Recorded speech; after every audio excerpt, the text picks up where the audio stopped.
വിദ്യാർത്ഥികളായ 2 ഫോട്ടോഗ്രാഫർമാർ ചേർന്നൊരുക്കിയ വന്യജീവി ഫോട്ടോ പ്രദർശനത്തിന് കോടാലി ഫോട്ടോ മ്യൂസ് വിജയകുമാർ മേനോൻ സ്മാരക ഓപ്പൺ ആർട്ട് ഗാലറിയിൽ തുടക്കമായി. പേരാമംഗലത്തെ നിമൈ പ്രവീൺ, ആമ്പല്ലൂരിലെ ഇഷാൻ എന്നീ കുട്ടികൾ പകർത്തിയ 25ഓളം ചിത്രങ്ങളാണ് ഫ്യൂച്ചർ സ്കേപ്സ് എന്ന പേരിലുള്ള പ്രദർശനത്തിലുള്ളത്.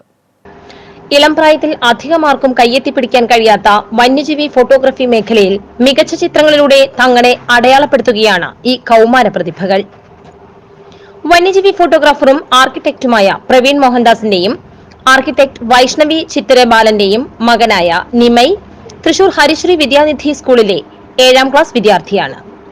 വന്യജീവി ഫോട്ടോഗ്രാഫറും ബിസിനസ്സുകാരനുമായ മുരളി മോഹന്റെയും സ്റ്റേറ്റ് ബാങ്ക് ഓഫ് ഇന്ത്യയിലെ ഉദ്യോഗസ്ഥയും വന്യജീവി ഫോട്ടോഗ്രാഫറുമായ മൃദുല മുരളിയുടെയും മകനായ ഇഷാൻ പൂച്ചുട്ടി ഭാരതീയ വിദ്യാഭവനിലെ 6ാം ക്ലാസ് വിദ്യാർത്ഥിയാണ്.